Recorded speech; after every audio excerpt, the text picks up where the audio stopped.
आज से 6.5 करोड़ साल पहले एक बड़ा एस्टेरॉयड पृथ्वी से टकराया। धूल के बादल ने सूरज को ढक लिया, तापमान गिर गया। पृथ्वी पर रहने वाले 25 किलो से ज्यादा वजन का हर वह जीव खत्म हो गया। डायनासोर का काल खत्म हो गया। डायनासोर का अंत एक नई प्रजाति के लिए सुनहरा अवसर लेकर आया और यह प्रजाति था मैमल्स की। मैमल्स यानी स्तनधारी जीव। इन्होंने खुद को इस महाविनाश से बचा लिया था। अत्यंत गर्मी से बचने के लिए ये जमीन के अंदर रहने लगे थे और ये जिंदा रहने के लिए इन्होंने सब कुछ खाना शुरू कर दिया। इतने बड़े महाप्रलय के गुजरने के बाद धरती फिर से सामान्य हो गया था। सतह पर फिर से पेड़ पौधे उगने लगे थे और धरती पर जो 5% जीव बच गए थे उनमें एडेप्टिव रेडिएशन की प्रक्रिया से बहुत सारे नई प्रजातियां जन्म लेने लगी थी। इवोसीन इपोक में 5.5 करोड़ साल पहले बंदर जैसे प्रजातियां आया। इनकी आंखें सर में आगे की तरफ थी। इस काल में प्राइवेट के सर के अंदर एक महत्वपूर्ण इवोल्यूशन हुआ। इनकी स्पाइनल कॉर्ड को मस्तिष्क से जोड़ने वाला छेद जिसे फोरामन मैग्नम कहते हैं वो स्कल के पिछले हिस्से के पेश से सेंटर की तरफ शिफ्ट होने लगा। यानी कि अब जो प्रजाति आया वो सीधा खड़े होकर चलने में सक्षम था। आज से 4.5 करोड़ साल पहले धरती के वातावरण में लगातार बदलाव होना शुरू हुए।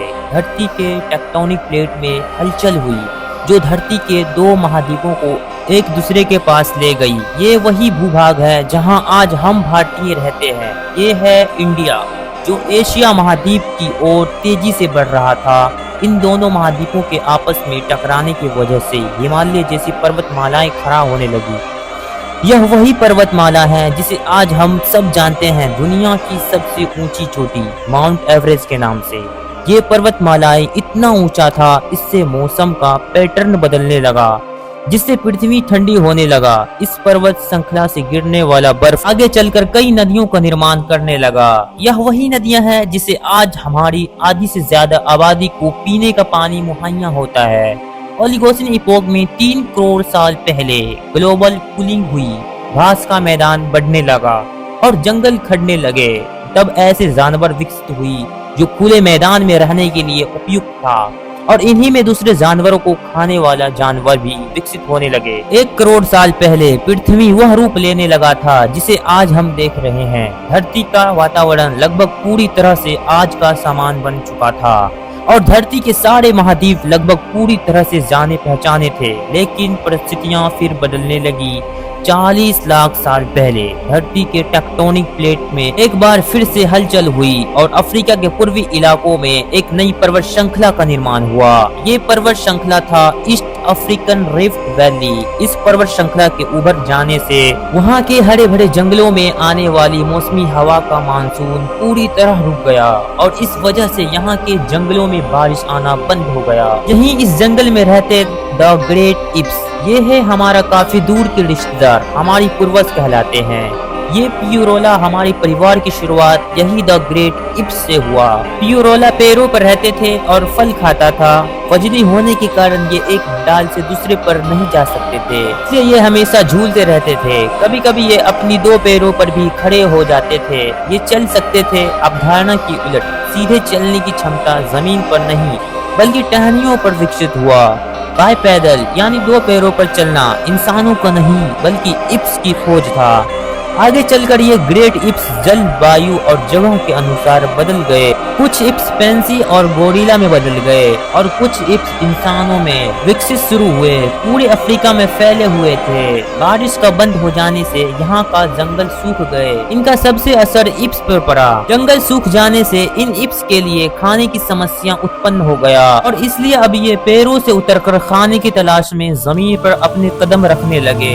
ये है अर्डिपेथस रामिडस। ये है हमारे पूर्वज जिन्होंने जमीन पर मानव इतिहास का पहला कदम रखा और आज इन्हीं के कारण हमने चांद पर अपना पहला कदम रखा।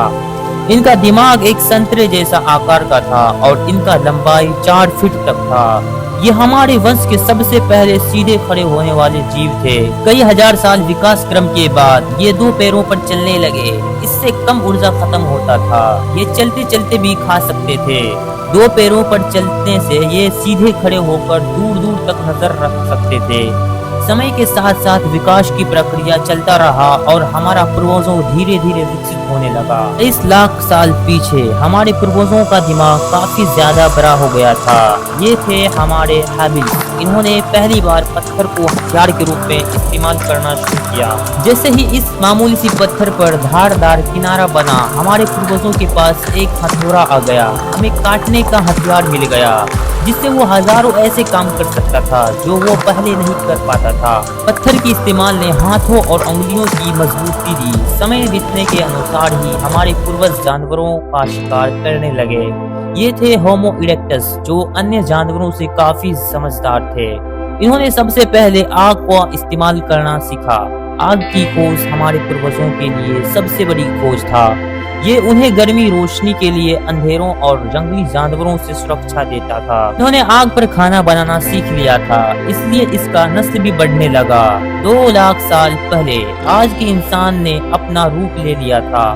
लेडिंस यानी आवाज का गले का वह हिस्सा जो हमारे पूर्वजों के ऊपर थे, नीचे आ गए थे। अब हम ज्यादा जटिल आवाज निकाल सकते थे। हमने बोलना शुरू कर दिया था, जिससे हम किसी को इशारे से नहीं बल्कि बातों से समझा सकते थे। यही वो आखिरी विकास क्रम था जिसके बाद विकसित होकर हम बने। हम यानी होमो सेपियंस 1 लाख साल पहले इंसान कहीं पर भी जा सकता था। हमारे पास फुर्तीले हाथ और ब्राजील का हथियार था।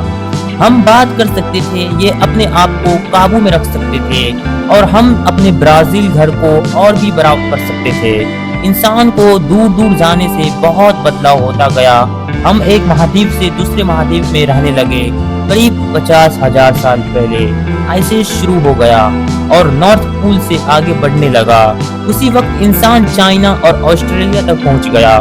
30,000 साल पहले इंसान पहली बार यूरोप पहुंच गए। जब बर्फ अपनी चरम पर था, तब इंसान अपनी खोज में नॉर्थ ईस्ट तक पहुंच गया। आइस का इतना ठंडा होने पर भी इंसान हर वह चीज विकास कर रहा था जो उसकी जरूरत में था, ताकि वो सच्चे मायने में वह इंसान बन सके। हमने अपने आवश्यकता के अनुसार खेती शुरू किया और जानवरों का पालना शुरू कर दिया। हमने कस्बों और शहरों का निर्माण शुरू किया। उसके बाद हमारा सभ्यता और संस्कृति का जन्म हुआ। हमने विज्ञान और गणित का इस्तेमाल शुरू किया, जिससे भविष्य में जाने के लिए ऊर्जा और तकनीकी मिली।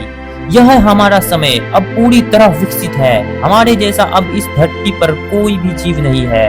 आज हम जानते हैं कि हम कौन हैं और हम कहां से आए हैं, लेकिन यह तो बस शुरुआत है। अभी हमारा सफर खत्म नहीं हुआ है। हमें अभी और आगे जाना है, आने वाली चुनौतियों का सामना करना है और खुद को और भी ज्यादा विकसित और आधुनिक बनाना है। दोस्तों, आज की एपिसोड में बस इतना ही। वीडियो अच्छा लगा है तो प्लीज लाइक करके और चैनल को सब्सक्राइब करें। मिलते हैं नेक्स्ट वीडियो में, तब तक के लिए गुड बाय।